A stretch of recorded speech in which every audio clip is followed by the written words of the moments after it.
Seandainya iblis sama dengan dunia kita, di sini banyak iblis. Ya. Yang ketawa institusi.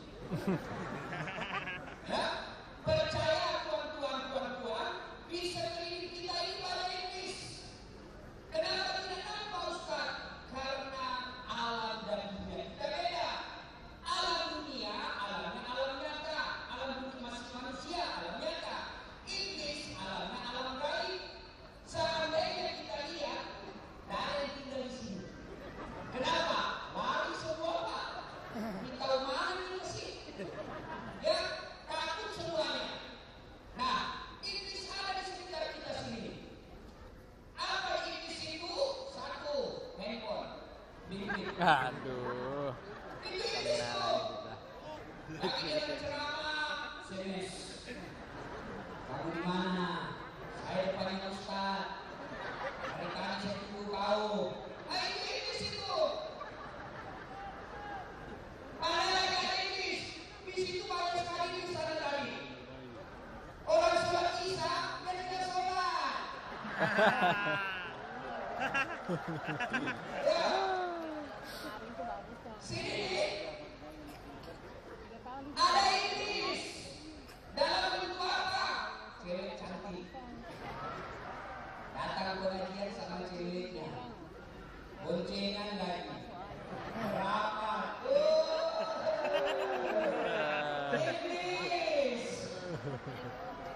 Dan iblis dalam bentuk gadis susah musimnya.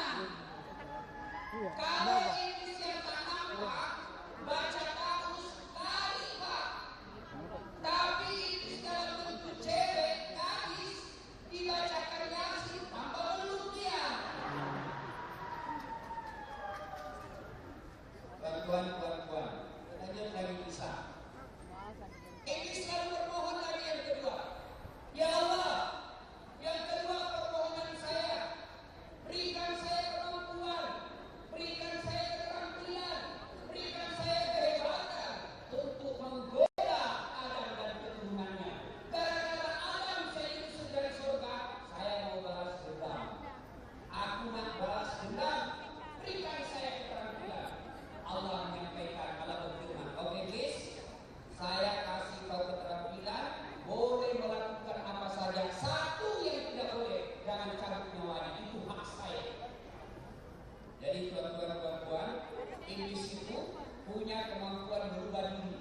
Dia bisa tampak seperti dasar latif, dia bisa tampak seperti binatang, dia bisa tampak seperti hewan, dia bisa tampak seperti tumbuhan.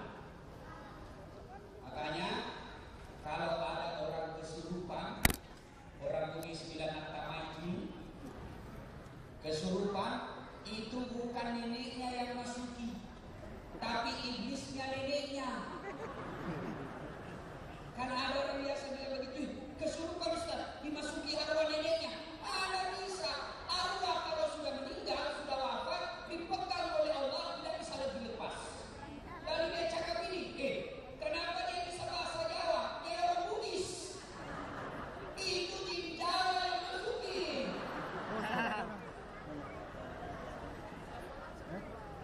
Ya?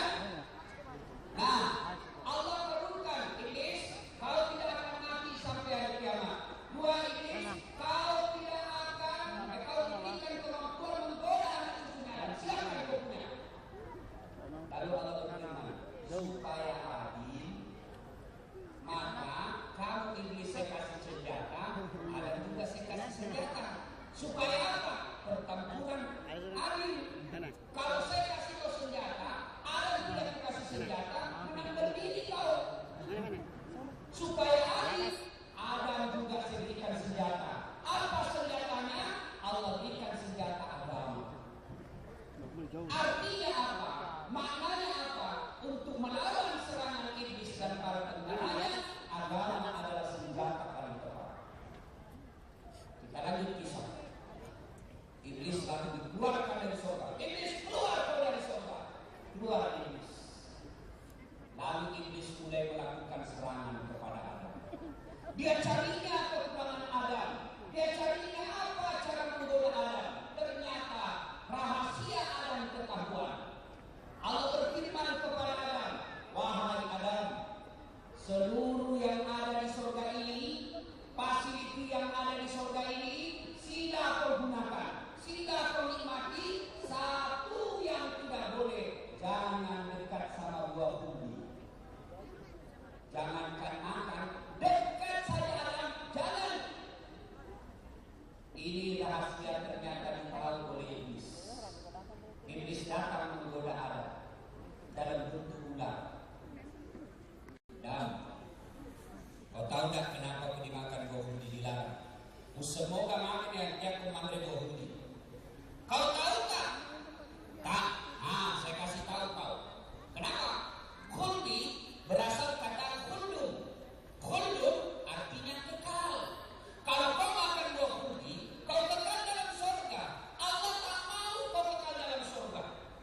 betul kan? Nah, lalu Adam berpikir, ini iblis, godaan. Kalau Allah tidak mau saya kekal dalam surga, kalau Allah tak mau saya abadi dalam surga, kenapa Allah kasih saya surga? Banyak cakap kau ini. Adam ambil batu, dilemparnya iblis. Ishak jalan, pergi kau iblis, kena kepalanya. Lari sampai batu dua, balik lagi. Jadi iblis itu tidak pernah berhenti sebelum kita sesat. Percaya tuan-tuan, iblis tidak akan berhenti menggoda manusia sebelum dia berhasil. Contoh, iblis ada SMS berantai, kirim, ya. Kau datang sebentar malam pengajiannya, ceramah perdana das Atlatif, masuk SMS. Iblis mulai menggoda. Kau balaslah, tak payah pergi. Kau balas, kenapa? Penat bah, capek. Seharian kita cari duit. Itu iblis itu. Tidak ke pengajian, susah baca. Itu iblis semua itu. Jangan pikir Bapak begitu dapat SMS lalu dia balas, insya Allah saya datang. Jangan pikir iblis menyerah. Iblis masih goda tuan-tuan. Gimana caranya? Sudahlah, lambat-lambat aku datang. Lambat-lambat aku datang. Akhirnya lambat datang. Beda pahalanya yang cepat dengan yang lambat. Yang cepat datang belum mandi sudah dari sini. Tentu beda pahalanya dengan yang baru datang. Itu iblis menggoda. Anggaplah Bapak Ibu tuan-tuan datang cepat. Jangan pikir iblis menyerah. Penatang. Dia pikir lagi. Apa? Sudahlah. Kau jangan dekat-dekat. Jauh-jauh saja. Jauh-jauh saja. Itu iblis itu. Iblis tidak pernah berhenti menggoda sebelum kita berhasil. Contoh lagi. Azan subuh. Hayya 'alas shalah. Bangun. Iblis goda. Sinambak. Sebentar. Tidur sekejap saja. 5 menit lagi. Begitu tutup 3 menit bangun sudah jam 7. Iblis. Anggaplah Bapak begitu bangun berhasil menggoda iblis, melawan iblis.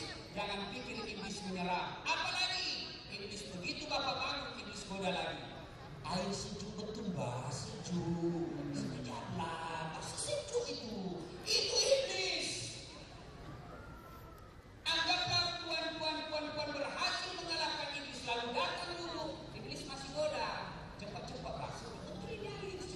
Akhirnya wudhunya salah-salah macam ini wudhu. Di tempat wudhu udah mau. Itu iblis. Anggaplah Bapak Ibu wudhu dengan baik. Jangan pikir iblis menyerah. Tidak, masih digodanya. Macam mana dia goda kita?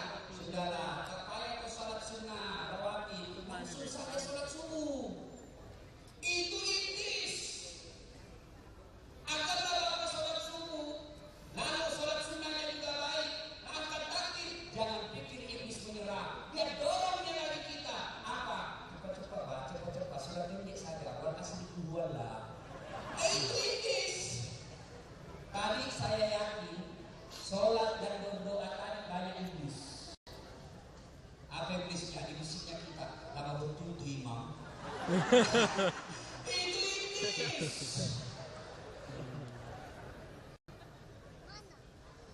Begitu imam berdoa panjang sangat, amin, amin. Itu iblis. Anggaplah puan berhasil sholat dengan baik, bacaannya dengan baik. Yang mudahnya lagi kita gerakan sholat semua.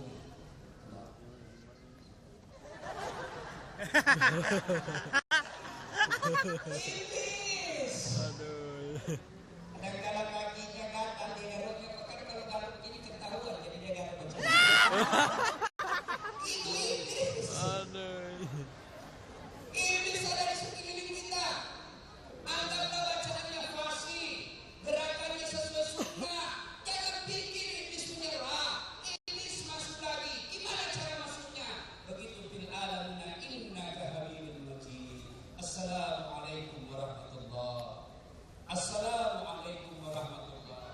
muncul dalam hati, wih, saya paling bagus sholat saya paling alim di kampung ini. Muncul setan sombong, borok. Ya, jelas. Nah, ini Bapak tuan-tuan yang saya hormati. Lalu iblis menggoda Adam, tidak berhasil. Adam tak berhasil digodanya, dia datang kepada Hawa. Suami lolos dari godaan setan, iblis lalu datang kepada istri. Apa kata Hawa? Iblis sama Hawa, Hawa, kau tahu enggak? Tidak, ini sebentar saya tahu. Gini, kalau kau makan buah huldi, kau kekal dalam surga. Godalah suamimu. Akhirnya Hawa datang menggoda suaminya. Bang, betulkah abang sayang sama adik nih? Betul bang. Macam mana buktinya? Iya. Saya nak bukti. Apa kau minta bukti? Saya nak makan buah huldi. Kata Adam, tak payah deh. Itu haram. Berarti abang tak sayang saya lah. Saya nak mau makan. Haram, dilarang oleh Allah. Berarti abang tak sayang saya. Kalau abang larang saya makan ini, sebentar malam tak dapat jatah. Ini senjata perempuan. Akhirnya Adam pasrah. Makan buah huldi. Ini kan biasa-biasa Pak. Laki-laki tahan godaan, istri yang masuk. Suaminya nak pergi sumbang, isi celengan Palestina. Ada duitnya 100 ringgit. Begitu mau pergi, didapat sama istrinya. Pak, makan angka 100 ringgit.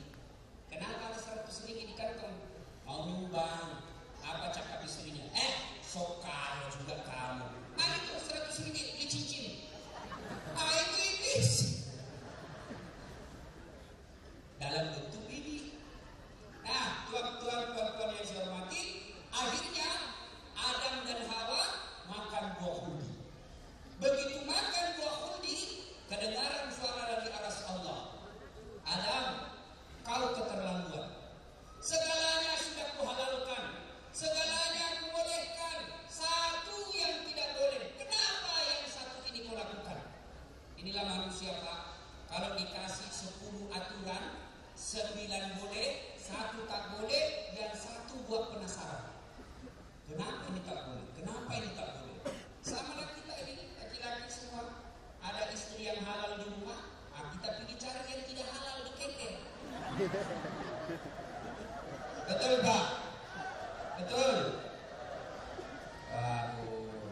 Banyak yang curang di sini. Macam mana tidak curang suami kalau istri juga tak payah di rumah. Istri yang baik itu menyedihkan hati suami.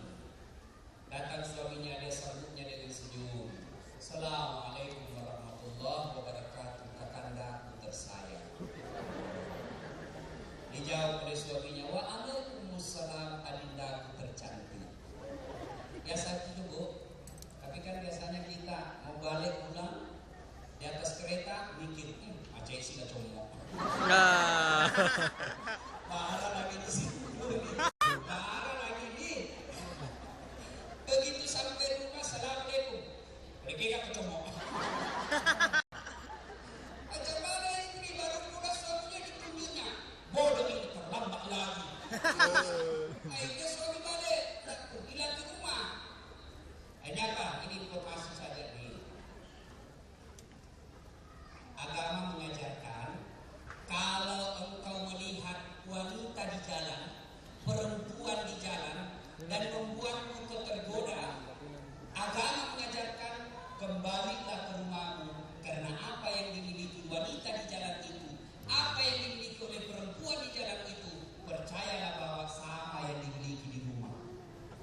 Masih utang 10 tahun. Tuan-tuan yang saya muliakan. Nah, Allah lalu marah dan murka kepada Adam. Adam, keluar kau dari surga. Dibuangnya Adam turun ke dunia, lempar turun ke dunia. Saat di mana jatuhnya? Jatuhnya di Irak. Sekarang Irak, dulu belum Irak namanya, negaranya Saddam Hussein. Di Irak. Hawa pun diusir dari surga. Hawa, gara-gara kau goda suamimu, gara-gara kau goda lakimu, kau ini pelanggar, keluar kau dari surga. Hawa juga diusir keluar dari surga. Siti Hawa jatuhnya di India, negaranya Shahrukh Khan. Kucu-kucu teh. Bagus kan? Akhirnya Adam di Irak, Hawa di India, mereka saling mencari. Berapa lama saling mencari? Bayangkan tuan-tuan. Waktu itu dunia hanya 2 isinya, Adam dengan Hawa. Mereka saling mencari. Akhirnya ketemu di mana? Ketemu di Arab Saudi. Tepatnya Jabal Rahmah. Tuan-tuan, puan-puan yang pernah ke Tanah Suci, ada yang pernah ke Tanah Suci? Ada? Banyak. Ada yang belum? Yang belum? Angkat tangan yang belum. Ada yang belum? Mau berangkat pergi? Betul mau? Daftar dulu. Macam mana pergi kalau tidak daftar? Mana boleh sampai ke Tanah Suci kalau tak daftar? Di mana daftar? Boleh di Al-Quds, tidak dilarang daftar di sini. Akhirnya mereka saling mencari, ketemu Jabal Rahmah, kubu kasih sayang. Bapak tuan-tuan tahu kubu kasih sayang? Itu yang ada di Jabal Nur, Jabal Zur itu naik di Jabal Rahmah. Ya, ada kubu kasih sayang di situ. Ya, yang biasanya orang Indonesia, tak tahu saya kalau orang Malaysia, orang Bugis, pergi Tanah Suci, yang masih belia, yang belum punya jodoh, belum punya istri, dia tulislah namanya di sini. Bedu, Paco, Lope. Dia cari jodoh di situ. Mana ada diajarkan? Saya pernah penasaran, kenapa ini tubuh tidak pernah penuh tulisan? Pada jutaan orang manusia yang datang, kok tidak penuh-penuh? Ternyata setunggu sampai petang. Ternyata kalau sudah mulai gelap, itu orang Badui, dia ceknya kembali itu dulu. Dicek putih. Supaya apa? Baru lagi, boleh lagi tulis. Karena kalau penuh, tak ada spidolnya, tak ada yang beli penanya, makanya dicek lagi. Data lagi orang Indonesia, tulis lagi.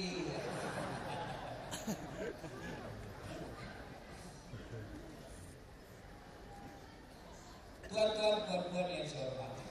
Akhirnya Adam Hawa dipertemukan dan disitulah kembali Adam dan Hawa berkumpul, bernikah, lalu setiap melahirkan, lahir anaknya kembar. Satu laki, satu perempuan. Lahir lagi, kembar lagi. Akhirnya anak Hawa dan Adam ini dinikahkan. Cara nikahnya kawin silang, nikah silang. Kembarannya tak boleh nikah, tapi harus nikah dengan kembaran adiknya. Nah, tidak usah kita cerita, akhirnya berkembang dia melahirkan sampailah anak cucunya Adam di Tawo ini. Nah, sekarang apa pelajaran yang bisa kita ambil dari kisah sederhana ini? Satu, ternyata itu iblis dan bala tentaranya sejak Adam dilahirkan sampai sekarang mencari temannya untuk masuk neraka. Dia sebarkan dia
Tenang Ustaz, nanti ceramah saya jemput Ustaz. Itu sekali ada mobilnya datang tengok lagi Ustaz. Orang penyakitnya manusia. Akhirnya apa? Salaba akhirnya didoakan oleh Nabi, diberinya apa? Kambing. Kambing betina yang hamil tidak ada suaminya. Wajar tak kalau kambing tak ada suami hamil. Tapi sekarang banyak juga yang sayang sama kambing. Hamil tak ada suami. Dongo. Kambing kok baik-baik silakan. Ya, tuan-tuan yang saya hormati. Akhirnya apa?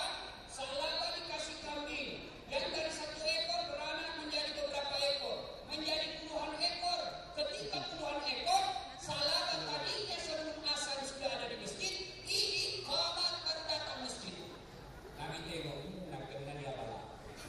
Karena sudah dibahaya di Salaba. Akhirnya apa? Makin lama makin banyak kambingnya, akhirnya masuk. Terlambat sudah 1 rakaat lagi dia dapat.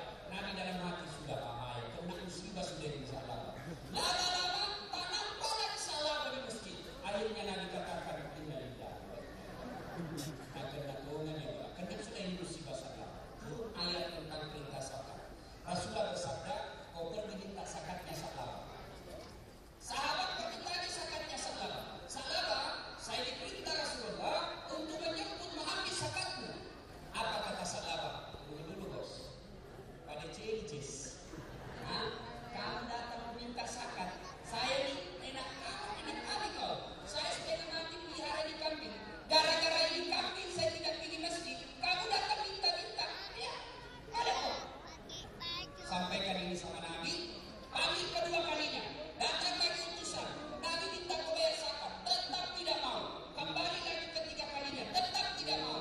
Akhirnya Nabi bersabda, sudahlah, biarlah, tak usah kau minta zakatnya Salaba.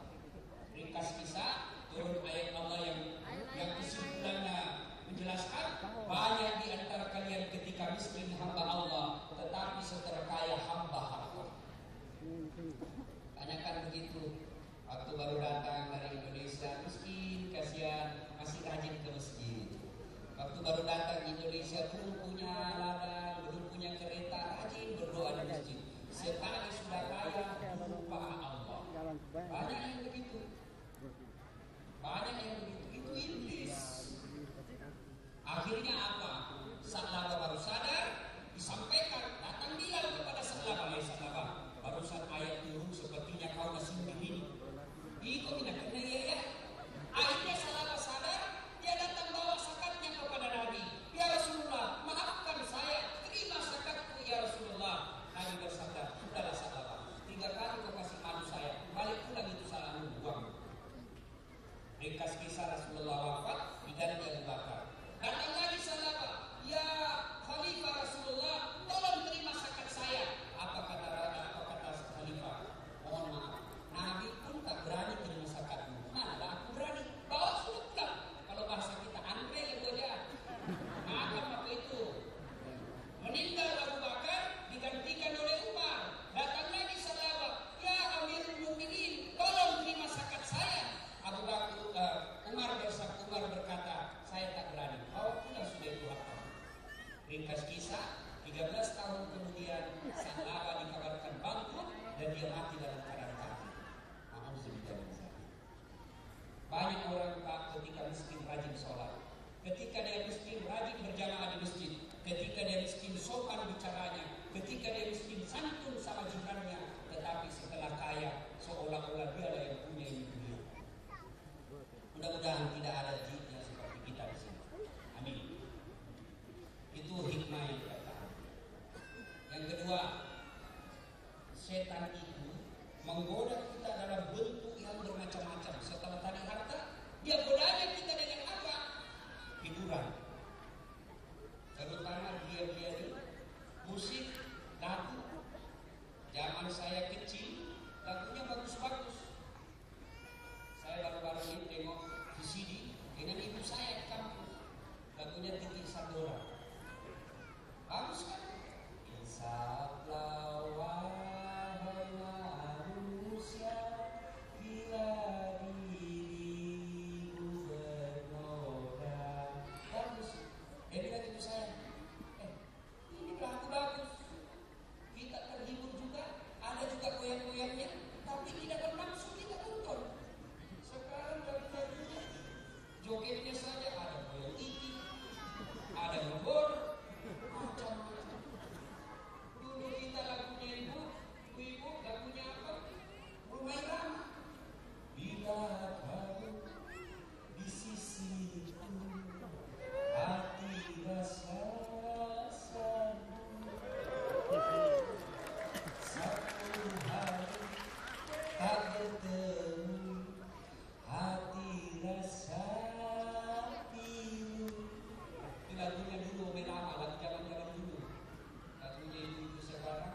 Itu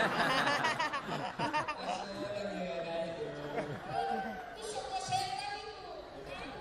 Setan menyesatkan kita dengan lagu-lagu yang tidak Islami. Zaman saya kecil lagunya kan bagus. Ya, sekarang ibu didik anak kita dengan lagu.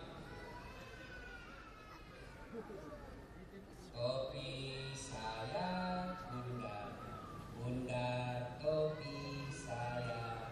Kalau tidak bundar, bukan topi saya. Ya namanya topi pasti bundar. Coba ganti lagunya anak-anak kita, belia-belia kita, ganti dengan lagu-lagu Islam. Gimana cara lagu-lagu Islamnya? Tuhan saya Allah, Allah Tuhan saya. Kalau bukan Allah, bukan Tuhan saya. Itu artinya. Tapi sekarang lah kalau saya nonton di semua. Ya, tuan-tuan yang saya hormati, itu setan semua. Jadi sekitar kita selalu ada setan. Dan ketika kita nak berbuat baik, percayalah setan paling pertama sibuk untuk menjadi menggagalkan kita. Saya pun di baru-baru hampir kemasukan setan. Kenapa? Hampir setan datang di sini. Karena jadwal awal 26. Karena ketemu katanya di kota ke 27. Saya sempat tidak usah saya datang. Setan rupanya di sini saya. Tidak usah aku datang ke apa, saya dikasih pindah. Di sini saya terus 2 minggu. 2 minggu saya merajut. Sampai apa ahli Arspan bilang begini, Ustaz kalau tak datang Ustaz saya balik ke Indonesia tinggal. Malu saya kata tak datang. Di telepon saya Ustaz Nabil, ya katanya Ustaz karena ada Taufik mau menghadiri yang dua-duanya, maka kita berganti tempat waktu, tapi insya Allah akan lebih lama lagi. Oh, saya bilang alhamdulillah baik lagi, lebih bagus lagi. Datuk ini saya kagum sama Datuk. Kalau pejabat-pejabat apa sih orang-orang besar di Indonesia itu kalau datang itu wow luar biasa ramainya apa pengamanan. Ada polis lah, ada tentara lah, tapi ini Datuk luar biasa bersahaya orangnya datang ke tempat kita. Tuan-tuan yang saya hormati, selalu ada setan. Nah sekarang macam mana melawan setan Ustaz? Macam mana lawan setan? Satu, begitu ada melakukan kegiatan, ucapkanlah basmalah. Ada saja yang kita lakukan basmalah, itu cara melawan setan. Naik kereta, bismillahirrahmanirrahim. Aktifkan handphone, bismillahirrahmanirrahim. Nak pakai baju, bismillahirrahmanirrahim. Nak bikin sesuatu, bismillahirrahmanirrahim. Insya Allah dengan bismillahirrahmanirrahim setan akan pergi jauh, masih kembali. Tapi paling tidak kita sudah lawan setan. Contoh, kalau nak ucap bismillah, setan akan jauh. Kalau kita pakai baju, bukan bismillah. Buka baju pun bismillah. Tapi kalau terang curang, selingkuh, mana kita buka bajunya? Bismillah. Itu bukti dengan setan itu lari, Pak. Ya, bismillah. Ini ada kisah. Setan ketemu sesama setan. Satu setan gendut, satu setan kurus. Setan gendut ini bertanya kepada setan kurus. Kurus, kenapa kau bisa kurus? Yang kurus, saya disuruh mau tanya, macam mana kau bisa gendut? Dia bilang setan kurus. Macam mana saya tidak kurus, Pak? Yang saya goda Ustaz Al-Bati. Dia nak minum, bismillah. Bismillah, racun bagi saya tak boleh itu. Dia nak makan, bismillah. Bismillah, racun bagi saya. Terpaksa saya tengok saja, tak boleh makan sama dia. Dia nak naik kereta, bismillah. Terpaksa dia naik bismillah. Dia naik bismillah, saya tak boleh naik di atas keretanya. Terpaksa kejar saja di atas keretanya. Terus dia nak mandi, bismillah lagi. Bismillah, saya itu racun. Saya tengok saja sampai mulai lagi sampai sekarang saya tidak pernah mandi. Terus dia nak dengan istrinya, bismillah lagi. Begitu, iya. Yang gendut bilang, oh untung yang kugoda bukan orang Islam tapi tidak jelas agamanya. Dia nak makan, dia menyanyi. Nak makan, ambil handphone. Biasa. Dia sekarang kita ada juga ibu kejili-jili. Luar biasa. Mau makan bukan bismillah, ambil handphone, tangkap gambar. Sudah ada cucunya masuk. Tua-tua kejili-jili. Aduh. Bukannya berdoa, foto. Dia nak makan, mau bismillah, saya ikut makan. Dia naik kereta, saya bismillah, saya ikut di belakangnya, enak saya duduk. Dia nak mandi, saya juga ikut mandi, dia tak bismillah, saya duduk lah dari belakangnya mandi.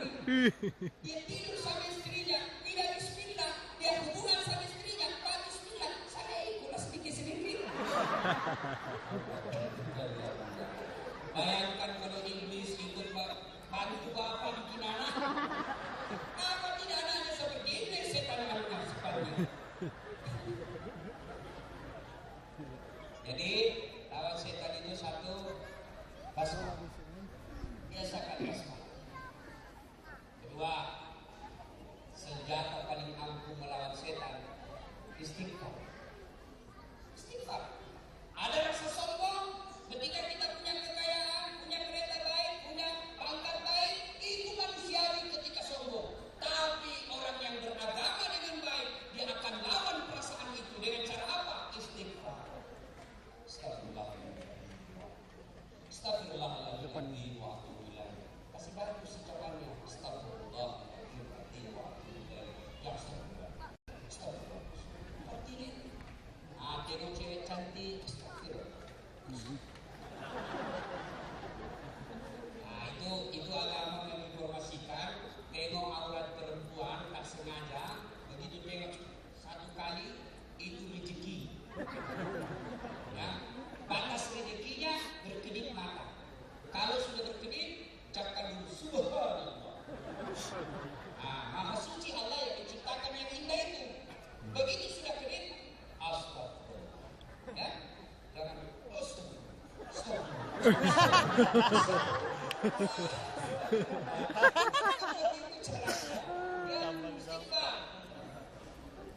melawan setan itu dengan kalimat istighfar. Ya, begitu tersilap, begitu tersalah, istighfar. Astagfirullah, astagfirullah. Dengan catatan taubatnya taubatan nasuha. Paling ideal lagi, paling hebat lagi, paling cantik lagi kalau disertai dengan salat sunat taubat. Pening itu setan kalau kita istighfar. Pening itu setan kalau kita salat taubat. Makanya melawan setan itu selain memperbanyak basmalah dan memperbanyak istighfar, cantik lagi kalau salat taubat. Ya, ya ayyuhalladzina amanu tuba ilallahi taubatan nasuha. Taubat nasuha bukan taubat ibu hamil. Karena tengok taubat ibu hamil. Coba kalau ibu hamil melahirkan taubat. Taubat apa? Dan bulan sehat terakhir ini Pak. Coba saya 5 bulan kemudian batang pusing. Ambil lagi padahal sudah taubat kan. Bukan taubat seperti itu ya. Nah, termasuk kalau ini besar sekali dosanya, banyak sekali dosanya, jangan putus asa. Wala tayasu min rahmatillah. Jangan kau putus asa akan rahmatku dan ampunanku. Kalau merasa mampu, kalau merasa banyak duit, kalau merasa ada kelebihan harta dan merasa mampu, sila datang ke tanah suci bertobat secara khusus menghadap kepada Allah Subhanahu wa taala. Nah, sudah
mengucapkan la ilaha illallah, penghujung hidupnya pasti masuk surga. Dan ini diketahui oleh iblis laknatullah alaih. Maka iblis ketika detik-detik terakhir, ketika kita hendak dicabut nyawanya, datang iblis menggoda kita. Tapi percayalah, ketika waktu hidup dia musuh dengan setan, maka setan tidak akan mampu menggodanya ketika ajalnya tiba.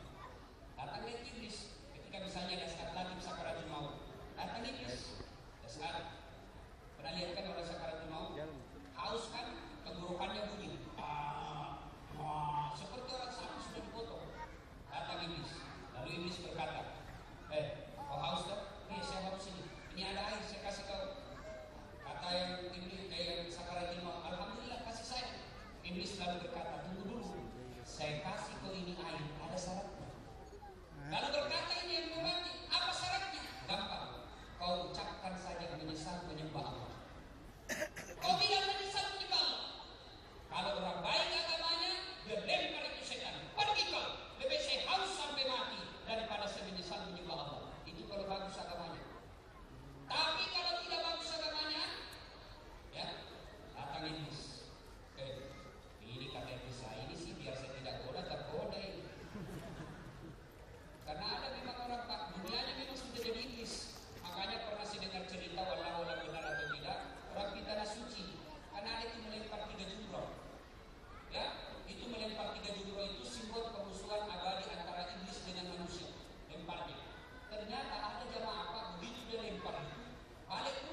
Akan anak buaya itu. Setan itu itu. Ya. Kemudian ada lagi ke surga, luar biasa. Kalau di kampung saya dijemput pakai motor Honda Jolo. Mogok lagi, begitu mogok dia bilang minta maaf Ustaz, suruh dulu dorong. Kalau di sini saya tadi dijemput pakai motor Harley Davidson. Wih, luar biasa. Saya senang sekali kalau dijemput orang Tawau karena gembira, banyak yang datang ketika diundang dengan ceramah. Alhamdulillah. Saya juga tadi berapa kali makan, begitu nak bayar ada lagi yang sudah bayarkan saya. Subhanallah ya. Terima kasih kepada Datuk Taufik yang bersenang hati datang ke tempat ini. Mudah-mudahan beliau disehatkan dan dibahagiakan keluarganya. Haji Hafid yang selalu mendampingi saya selama ada di sini, saya doakan mudah-mudahan kita semua sehat walafiat dan paling penting akhir-akhirnya ke depan ini, hidup kita ke depan, jadikanlah setan sebagai musuh yang nyata bagi kita. Selalu ingat firman Allah, ya ayyuhalladzina amanu udkhulu fis-silmi kaffatan. Wahai orang-orang yang beriman, masuklah engkau ke dalam Islam secara kafah. Wala tattabi'u khutuwatis syaitan, dan janganlah engkau ikuti langkah-langkah setan, karena sesungguhnya setan itu musuh yang nyata bagi kalian. Terima kasih yang sebanyak-banyaknya. Mohon maaf jika ada khilaf, mohon maaf jika ada ucapan saya, kalimat saya yang tidak sesuai dengan adat dan tradisi di sini. Bukan maksud saya menyakiti hati tuan-tuan dan puan-puan, itu karena ketidaktahuan saya atas adat istiadat itu. Demikian, jika ada kata dan kalimat yang salah itu datangnya dari pribadi yang berbicara, jangan salahkan Islam, tetapi silakan salahkan pribadi yang berbicara. Jika ada kata dan kalimat yang benar itu datangnya dari Allah Subhanahu wa taala, dan secara sangat kebetulan dari mulut pribadi sang berbicara. Tak penting menghargai sang berbicara, tapi hargai yang berbicara. Sebelum kita akhiri, mohon keikhlasan tuan-tuan dan puan untuk mengirimkan suatu Fatihah kepada Rasulullah Muhammad SAW. Hasiat dan keutamaannya kita ikhlaskan untuk almarhum bapak saya. Ila hadratin Nabi Mustafa Muhammad SAW, summa khususin ruhi almarhum Abdullah bin Syekh Al-Fatihah. Bismillahirrahmanirrahim.